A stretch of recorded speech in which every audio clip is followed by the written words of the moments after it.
ಸ್ನೇಹಿತರೆ, ಹೊಯ್ಸಳರ ಕಾಲದ ಶಿಲಾಶಾಸನವನ್ನು ಬೆನ್ನಹತ್ತಿ ಇನ್ನೊಂದು ಊರಿಗೆ ಬಂದಿದ್ದೀನಿ. ಈ ಊರಿನ ಹೆಸರು ಮುಗುಳಿಕಟ್ಟೆ. ಈ ಮುಗುಳಿಕಟ್ಟೆ ಇರತಕ್ಕಂಥದ್ದು ಚಿಕ್ಕಮಗಳೂರು ಜಿಲ್ಲೆ ಕಡೂರು ತಾಲೂಕಿನಲ್ಲಿ.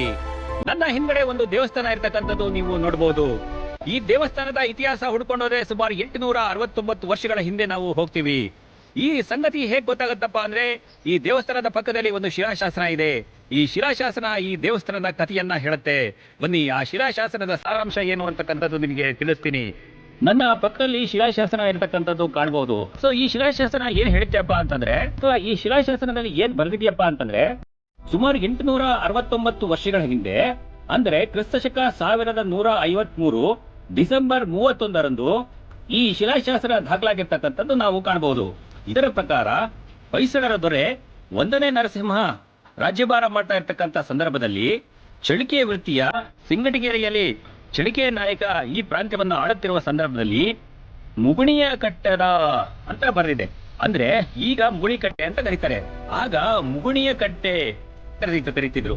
ಈ ಮುಗುಳಿಕಟ್ಟೆಯ ದಾಸನಗೌಡನ ಮಕ್ಕಳಾದ ಚಂದಗೌಡ, ದಾಸಗೌಡ, ಮಲ್ಲಗೌಡ ಇವರುಗಳು ತಮ್ಮ ತಂದೆಯಾದ ದಾಸಗೌಡನಿಗೆ ಪರೋಕ್ಷ ವಿನಿಯವಾಗಿ ಈ ಕೆರೆಯನ್ನ ಕಟ್ಟಿಸಿ ದಾಸೇಶ್ವರ ದೇವರು ಅಂತಕ್ಕಂಥ ಲಿಂಗವನ್ನ ಪ್ರತಿಷ್ಠಾಪನೆ ಮಾಡಿಸಿ, ಗುಡ್ಡಜಿಯರ ಅಂದ್ರೆ ಇವರು ಶೈವರ ಗುರುಗಳು, ಈ ಗುಡ್ಡಜಿಯರ ಪಾದ ಪೂಜೆ ಮಾಡಿ ದೇವಸ್ಥಾನದ ಉತ್ತರ ದಕ್ಷಿಣ ದಿಕ್ಕಿಗೆ ಕೆರೆ ಕೆಳಗೆ ಕೆಲವು ಗದ್ದೆ, ತೋಟ, ಬೆತ್ತಲು ಜಮೀನುಗಳನ್ನ ಬಿಟ್ಟ ಬಗ್ಗೆ ಈ ಶಿಲಾಶಾಸನದಲ್ಲಿ ದಾಖಲಾಗಿರ್ತಕ್ಕಂಥದ್ದು ನಾವು ಕಾಣಬಹುದು.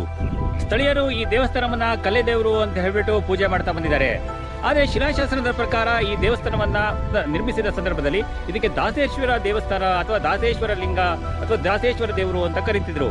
ಸುಮಾರು 869 ವರ್ಷಗಳ ಹಿಂದೆ ಪ್ರತಿಷ್ಠಾಪನೆ ಮಾಡಿರ್ತಕ್ಕಂಥ ದಾಸೇಶ್ವರ ದೇವರು ಅಂತ ಕರೆಸ್ಕೊಳ್ತಕ್ಕಂಥ ಲಿಂಗವನ್ನ ನಿಮಗೆ ತೋರಿಸ್ತೀನಿ. ಬನ್ನಿ, ಆ ಲಿಂಗವನ್ನ ನೋಡ್ಕೊಂಡ್ ಬರೋಣ.